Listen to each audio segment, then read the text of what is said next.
Hi dears, welcome back to our channel. ആരോ ഒരാൾ ഭാഗം 10. ഡി, നീ വരുന്നുണ്ടോ? ഞാനിവിടെ കുന്തം പോലെ നിൽക്കാൻ തുടങ്ങിയിട്ട് മണിക്കൂർ ഒന്നായി. റോഷൻ്റെ ഉറക്കെയുള്ള വിളി കേട്ടപ്പോൾ കണ്ണുകൾ അമർത്തി തുടച്ച് ബുള്ളറ്റിൻ്റെ കീയുമെടുത്ത് ഒന്നുകൂടി കണ്ണാടിയിൽ നോക്കി പുഞ്ചിരിച്ചുകൊണ്ട് അവൾ പുറത്തേക്ക് പാഞ്ഞു. അല്ല, എവിടെ? എന്ത്? മെർലിൻ്റെ ചോദ്യം കേട്ടപ്പോൾ റോഷൻ സംശയത്തോടെ ചുറ്റും നോക്കി. അല്ല, ഇവിടെന്തോ കുന്തം നിൽപ്പുണ്ടെന്ന് പറഞ്ഞു, അതുകൊണ്ട് ചോദിച്ചതാ. എന്നാ ദാ പിടിച്ചോ, ഡ്രൈവർ വണ്ടി എടുക്ക്. അത് പറഞ്ഞുകൊണ്ടവൾ കീ റോഷന് നേരെ എറിഞ്ഞു.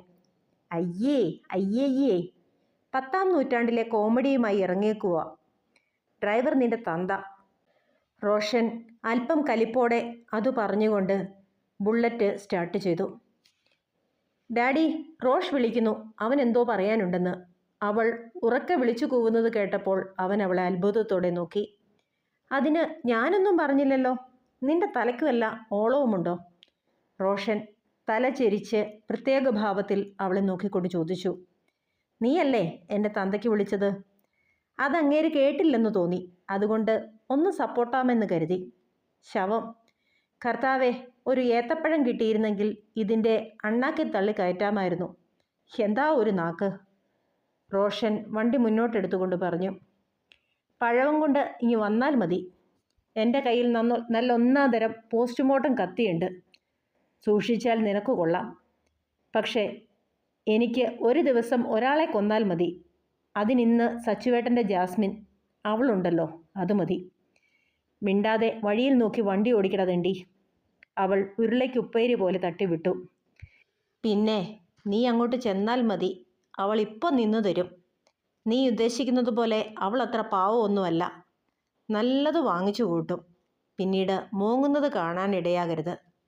റോഷൻ കുസൃതി പറഞ്ഞു. ഓ, അതൊക്കെ ഞാൻ നോക്കിക്കോളാം.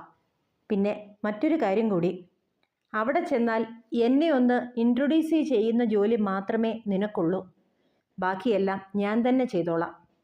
വെറുതെ തലയിട്ട് കുളമാക്കണ്ട, പറഞ്ഞത് കേട്ടോ? അവൾ അവൻ്റെ തലയിൽ ചെറിയൊരു കൊട്ടു കൊടുത്തുകൊണ്ട് പറഞ്ഞു. ഓം റാ, എല്ലാം അവിടുത്തെ ഇഷ്ടം. റോഷൻ അത് പറയുമ്പോൾ അവൻ്റെ ശബ്ദം വളരെ പതിഞ്ഞിരുന്നത് മെർലിൻ തിരിച്ചറിഞ്ഞു. ആദ്യം സച്ചുവേട്ടൻ്റെ കാര്യം, പിന്നീട് ഇവൻ്റെ പ്രശ്നം എന്താണെന്ന് ചോദിച്ചറിയണം. അങ്ങനെ മനസ്സിലോർത്തുകൊണ്ട് അവൾ റോഷനിൽ നിന്നും അല്പം അകന്നിരുന്നു. അടുക്കും തോറും വേദനയുടെ ആഴം കൂടും, അതുകൊണ്ട് തന്നെ അകന്നു തുടങ്ങേണ്ടത് ഉത്തമം. സ്വയം തിരുത്താൻ അവൾ തന്നെ തയ്യാറാക്കുകയായിരുന്നു. 10 മിനിറ്റിനുള്ളിൽ അവർ ജാസ്മിൻ ഉണ്ടാകുമെന്ന് പറഞ്ഞ റെസ്റ്റോറൻറ്റിൻ്റെ അരികിലെത്തി. ദൂരെ നിന്ന് തന്നെ അവൾ ജാസ്മിനെ കണ്ട് തിരിച്ചറിഞ്ഞു. തോളപ്പത്തിൽ ഭംഗിയായി മുറിച്ചിട്ട മുടിയിഴകളിൽ ചിലത് അനുസരണമില്ലാത്ത കുഞ്ഞിനെ പോലെ അവളുടെ മുഖത്തേക്ക് പാറിപ്പറന്നു കിടക്കുന്നു. അവൾ ധരിച്ചിരിക്കുന്ന പീച്ച് കളർ ചുരിദാർ അവളുടെ ഭംഗി കൂട്ടുന്നത് പോലെ മെർലിന് തോന്നി. ദൂരെ നിന്ന് കാണുന്നത് കൊണ്ട് മുഖത്തിൻ്റെ ഭംഗി വ്യക്തമല്ല, എങ്കിലും സച്ചുവേട്ടൻ്റെ സെലക്ഷൻ ഉഗ്രൻ തന്നെ. ഒന്നും പറയാനില്ല. ബുള്ളറ്റിൽ നിന്നിറങ്ങുമ്പോൾ അവൾ റോഷൻ്റെ ചെവിയിൽ മന്ത്രിക്കും പോലെ പറഞ്ഞു. അവൻ താല്പര്യമില്ലാത്തതുപോലെ ഒന്ന് മൂളുക മാത്രം ചെയ്തു. അവൻ്റെ ആ മൂളലിൽ ചില ഉത്തരങ്ങൾ അവളുടെ മനസ്സിൽ തെളിഞ്ഞു വന്നു. ഒരു നിമിഷം എന്തോ ആലോചിച്ചു നിന്നിട്ട് അവൾ റോഷനോട് അല്പം കൂടി ഒട്ടി നടക്കാൻ തുടങ്ങി. ജാസ്മിൻ്റെ അരികിലേക്കെത്തിയപ്പോൾ അവൾ റോഷൻ്റെ കൈവിരലുകളിൽ കൈകോർത്ത് നടക്കാൻ തുടങ്ങി. റോഷൻ അത്ഭുതത്തോടെ അവളെ ഒന്ന് നോക്കിയെങ്കിലും അവളെ തടയാൻ തുനിഞ്ഞില്ല. ആ സമയത്തൊക്കെ മെർലിൻ്റെ കണ്ണുകൾ ജാസ്മിൻ്റെ മുഖത്ത് തന്നെയായിരുന്നു. ജാസ്മിൻ അവരുടെ കോർത്തു പിടിച്ച കൈകളിൽ കണ്ണുടക്കി നിന്നു. അവളുടെ നെറ്റി ചുളിഞ്ഞു. അവളുടെ കവിളുകളിലേക്ക് ചുവപ്പ് രാശി പടർന്നു. കണ്ണുകളിൽ എന്തെന്നില്ലാത്ത വന്യഭാവം. തനിക്ക് സ്വന്തമായതെന്തിനേയോ തട്ടിയെടുക്കാൻ വന്ന ഒരു ശത്രുവിനെ പോലെയാണ് അവളുടെ തന്നോടുള്ള നോട്ടവും ഭാവവും. ഒരു നിമിഷം കൊണ്ട് അവളുടെ മുഖത്തെ ഭാവങ്ങൾ മെർലിൻ മനസ്സിലാക്കിയെടുത്തു. അപ്പോൾ എവിടെയോ എന്തോ പന്തികേടുണ്ട്, അവൾ മനസ്സിൽ പറഞ്ഞു. ജാസ്മിൻ, ഇത്. അവളുടെ അടുത്തേക്ക് എത്തുമ്പോൾ റോഷൻ മെർലിനെ പരിചയപ്പെടുത്താനായി പറഞ്ഞു തുടങ്ങി. ഹേയ്, അത് വേണ്ട, ഞങ്ങൾ സ്വയം പരിചയപ്പെട്ടോളാം. മെർലിൻ അവനെ തടഞ്ഞുകൊണ്ട് പറഞ്ഞു. എന്നാൽ ശരി, ഞാൻ കോഫി ഓർഡർ ചെയ്യാം. അത് പറഞ്ഞുകൊണ്ട് റോഷൻ കൗണ്ടറിലേക്ക് നടന്നു. ജാസ്മിൻ, ഞാൻ മെർലിൻ, നിങ്ങളുടെ ഹോസ്പിറ്റലിലെ പുതിയ പീഡിയാട്രിക് ഡോക്ടറാണ്. ഡോക്ടർ ഫെർണാണ്ടസിൻ്റെ മകൾ. തെളിച്ചു പറഞ്ഞാൽ റോഷൻ്റെ പ്രതിശ്രുത വധു. മെർലിൻ ജാസ്മിന് നേരെ കൈനീട്ടി. റോഷൻ്റെ? ജാസ്മിൻ വല്ലാത്തൊരു ഞെട്ടലോടെ ചോദിച്ചു. അതിനെന്താ ഇത്രയ്ക്ക് ഞെട്ടാനുള്ളത്? റോഷൻ, അവൻ ഇതുവരെ എന്നെപ്പറ്റി ഒന്നും പറഞ്ഞിട്ടില്ലേ? ഞങ്ങളുടെ വിവാഹം അത് പണ്ടേ ഫിക്സ് ചെയ്തതാ. അവന് ഞാനെന്ന് പറഞ്ഞാൽ ജീവനാ. ഓരോ ദിവസവും ഞങ്ങളുടെ പ്രണയം അത്. അയ്യോ, ഞാൻ അറിയാതെ. സോറി, വാ നമുക്ക് അവിടേക്കിരിക്കാം. അബദ്ധം പറ്റിയതുപോലെ നാക്ക് കടിച്ചുകൊണ്ട് അവൾ ജാസ്മിൻ്റെ മുഖത്തേക്ക് പാളി നോക്കി. ജാസ്മിൻ്റെ മുഖം വലിഞ്ഞു മുറുകി. അവൾ എന്തെന്നില്ലാത്ത ദേഷ്യത്തോടെ റോഷനെ നോക്കുന്നത് കണ്ടപ്പോൾ മെർലിൻ മനസ്സിൽ പുഞ്ചിരിച്ചു. അവർ രണ്ടാളും സീറ്റിലേക്ക് അമർന്നിരുന്നു. I have a bad news for you, Jasmine, Merlin പെട്ടെന്ന് പറഞ്ഞു. ബാഡ് ന്യൂസോ? ജാസ്മിൻ്റെ കണ്ണുകളിൽ ഞെട്ടൽ പൂർണ്ണമായി. യെസ്, ഞങ്ങൾ ഇന്നലെ കാര്യങ്ങൾ വീട്ടിൽ പറഞ്ഞിരുന്നു. പക്ഷേ മെർലിൻ അത് പറയുമ്പോൾ ജാസ്മിൻ്റെ കണ്ണുകൾ സജലങ്ങളാകുന്നത് മെർലിൻ കണ്ടു.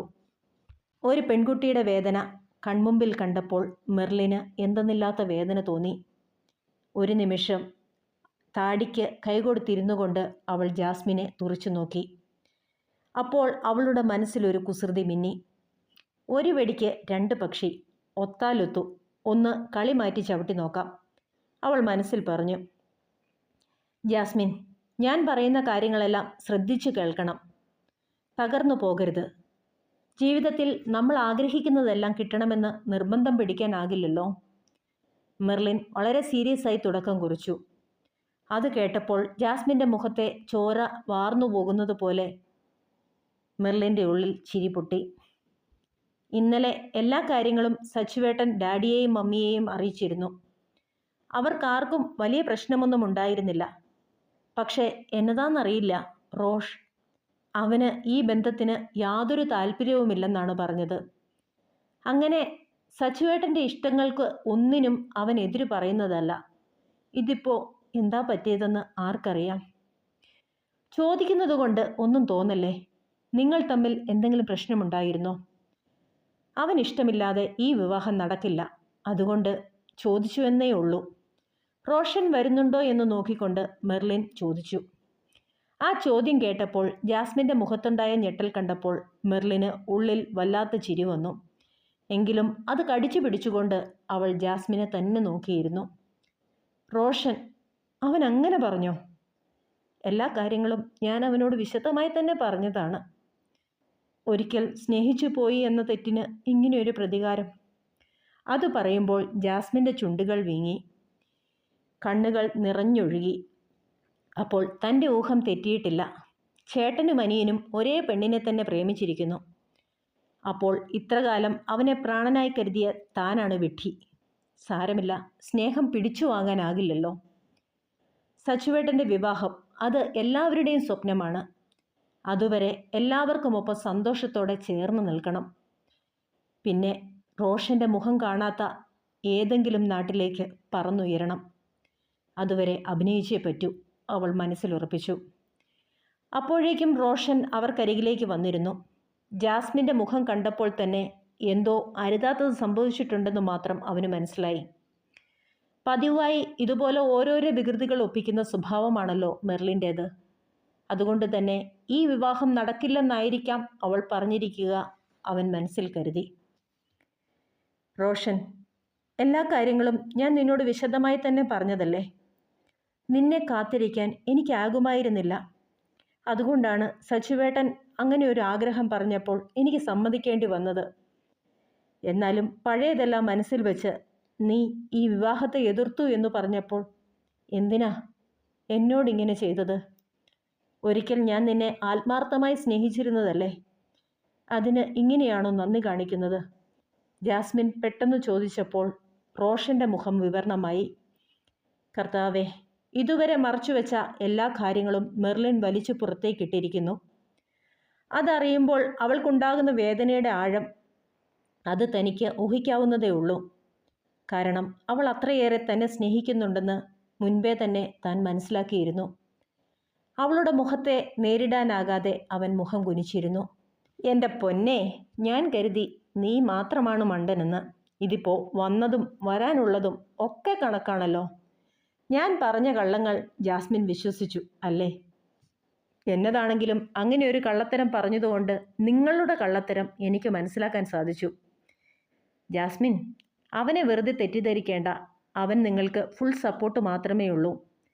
ഏതൊരു നല്ല കാര്യം പറയുമ്പോഴും ഇതുപോലൊരു ഷോക്ക് ട്രീറ്റ്മെൻറ്റ് അത് ഞങ്ങൾക്ക് പതിവുള്ളതാണ്. അതുകൊണ്ട് ഞാൻ പതിവ് പോലെ ഒരു തമാശ ഇറക്കി നോക്കിയതാ. ഇതിപ്പോൾ ഈ പരുവത്തിലാകുമെന്ന് ഞാൻ സ്വപ്നത്തിൽ പോലും കരുതിയില്ല. മെർലിൻ അത് പറഞ്ഞുകൊണ്ട് പൊട്ടിച്ചിരിച്ചു.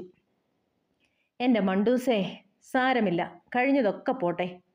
ഇപ്പോൾ ഈ പറഞ്ഞതൊന്നും ഇനി ആരോടും വിളമ്പാൻ നിൽക്കരുത്. ഇന്നലെ രാത്രി സച്ചുവേട്ടൻ്റെയും ജാസ്മിൻ്റെയും കാര്യം വീട്ടിലെല്ലാവരും ഒരുപോലെ ചർച്ച ചെയ്തു. പൂർണ്ണ സമ്മതമാണ് എല്ലാവർക്കും. ഇനി ജാസ്മിൻ്റെ വീട്ടിലെ കാര്യങ്ങൾ മാത്രമേ അറിയേണ്ടതുള്ളൂ. മെർലിൻ പൊട്ടിച്ചിരിച്ചുകൊണ്ട് അത് പറയുമ്പോൾ എന്തു മറുപടി പറയണമെന്നറിയാതെ ജാസ്മിൻ അവളെ മിഴിച്ചു നോക്കി. മെർലിൻ, ജാസ്മിൻ എന്തോ പറയാൻ ശ്രമിച്ചു. താൻ ഇനി ഒന്നും പറയണ്ടടോ. എനിക്ക് മനസ്സിലാകാനാകും തന്നെയും തൻ്റെ പ്രശ്നങ്ങളെയും. കാരണമില്ലാതെ താനിങ്ങനെ ഒരു തീരുമാനമെടുക്കില്ലല്ലോ. ഇവൻ്റെ മുഖം മാറിയിരിക്കുന്നത് കണ്ടപ്പോഴേ ഞാൻ ഊഹിച്ചതാ അതിനു പിറകിൽ എന്തെങ്കിലും ഒരു കാരണമുണ്ടാകുമെന്ന്. പക്ഷേ സാരമില്ല, ഞങ്ങളുടെ വിവാഹം ഉറപ്പിച്ചത് ഞങ്ങളുടെ കാർന്നോന്മാർ മാത്രമാണ്. ഇവൻ ഇതുവരെ അതിന് സമ്മതം മൂളിയിട്ടേയില്ല. പിന്നെ ഇവൻ്റെ പുറകെ ഞാനൊരു പട്ടിയെപ്പോലെ കുറേയേറെ കാലം നടന്നു. പിന്നെ എനിക്ക് മനസ്സിലായി ഇതൊന്നും സെറ്റാകില്ലെന്ന്. അതുകൊണ്ട് തന്നെ ഞാനും ചില തീരുമാനങ്ങളൊക്കെ ഉറപ്പിച്ചിരുന്നു. അവളൊന്ന് നെടുവീർപ്പിട്ടു. So let me conclude, this is not hurting me. പക്ഷേ ഞാനറിഞ്ഞ ഈ കാര്യങ്ങളൊന്നും ഇനി നമ്മളുടെ വീട്ടിൽ ആരും അറിയാൻ പാടില്ല. അറിഞ്ഞോ അറിയാതെയോ നിങ്ങളുടെ വായിൽ നിന്നും ഇത് പുറത്തേക്ക് വരരുത്. ഞങ്ങളെപ്പോലെ അല്ല സച്ചുവേട്ടൻ. അദ്ദേഹം വെറും ഒരു പാവമാ. ഇതൊക്കെ അറിഞ്ഞാൽ ആ പാവം തകർന്നു പോകും. അത് പറയുമ്പോൾ മെർലിൻ്റെ സ്വരം വല്ലാതെ ഇടറിയിരുന്നു. ഹായ് കൂട്ടുകാരെ, നമ്മുടെ കഥ എല്ലാവർക്കും ഇഷ്ടമാകുന്നുണ്ടെങ്കിൽ ലൈക്ക് ചെയ്യാനും സബ്സ്ക്രൈബ് ചെയ്യാനും മടിക്കരുതേ. അടുത്ത ഭാഗവുമായി നാളെ വരും വരെ സ്റ്റേ സേഫ്. Bye bye.